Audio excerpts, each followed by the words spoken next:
Assalamualaikum warahmatullahi wabarakatuh. Sahabat Suara Hati, mengenal alam Allah adalah perjalanan kesadaran yang sangat dalam, melampaui batas bahasa, logika, dan bayangan akal. Karena yang sedang dikenali bukanlah Allah sebagai objek, melainkan jejak kehadirannya yang menyingkap diri melalui seluruh wujud. Alam Allah bukan ruang kosmik tempat Allah bersemayam, karena Allah Maha Suci dari tempat dan arah, melainkan medan penyingkapan tajalli, tempat asma, sifat, dan afalnya memancar sesuai kadar kesiapan makhluk untuk menerima.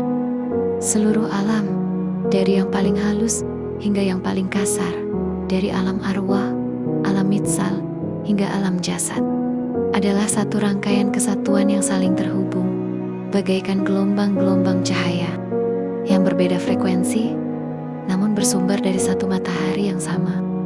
Dalam pandangan ini, alam tidak berdiri mandiri, tidak memiliki wujud sejati, melainkan wujud pinjaman yang terus-menerus diadakan oleh kehendak Allah pada setiap detik keberadaan.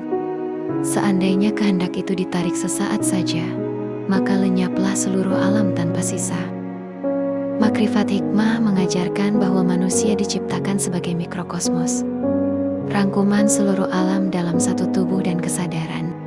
Sehingga siapa yang ingin mengenal alam Allah dengan sebenar-benarnya, harus terlebih dahulu menempuh jalan penyucian batin. Ketika nafsu menguasai, alam terlihat terpisah-pisah dan penuh pertentangan. Tetapi ketika hati mulai bening, alam terbaca sebagai satu kitab hidup yang utuh, di mana setiap peristiwa adalah ayat, setiap keadaan adalah pelajaran, dan setiap takdir adalah undangan untuk mengenal Allah lebih dekat. Pada tahap ini, seseorang tidak lagi melihat sebab akibat secara kering, melainkan menyaksikan bahwa di balik setiap sebab ada musabibul asbab yang menggerakkan segala gerak tanpa pernah bergerak. Alam menjadi saksi bahwa tidak ada daya dan upaya kecuali dengan izinnya. Dan kesadaran ini menumbuhkan rasa tunduk yang halus, bukan karena takut, tetapi karena menyadari keluasan rahmat dan kebijaksanaan Allah yang meliputi segala sesuatu.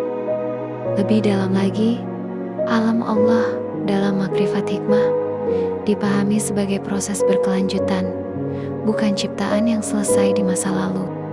Penciptaan terjadi setiap saat, dan manusia yang sadar akan hal ini hidup dalam kehadiran yang utuh, tidak terikat masa lalu dan tidak cemas pada masa depan, karena ia menyaksikan Allah bekerja dalam detik ini. Dari sinilah lahir sikap ridha yang sejati, menerima segala keadaan bukan sebagai nasib buta, tetapi sebagai bentuk pendidikan ilahi yang disesuaikan dengan makom ruhani hamba. Semakin dalam makrifat seseorang, semakin ia menyadari bahwa alam bukan tujuan akhir, melainkan jembatan kesadaran. Alam mengantar hamba dari pengenalan bentuk menuju pengenalan makna, dari banyak menuju satu, dari diri menuju Tuhan. Pada puncaknya, mengenal alam Allah tidak melahirkan klaim penyatuan secara lahiriah, tetapi menghadirkan fana kesadaran ego dan bako dalam kehendaknya.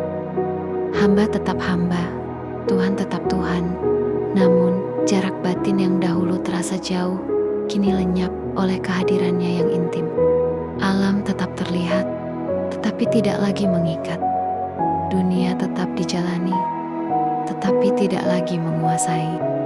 Inilah hikmah terdalam dari mengenal alam Allah, ketika seluruh alam mengantar hamba kepada kerendahan hati yang sempurna, hingga ia menyadari bahwa apapun yang ia ketahui hanyalah setetes dari samudera tak bertepi. Dan dalam ketidaktahuan yang penuh adab itulah makrifat sejati bersemi.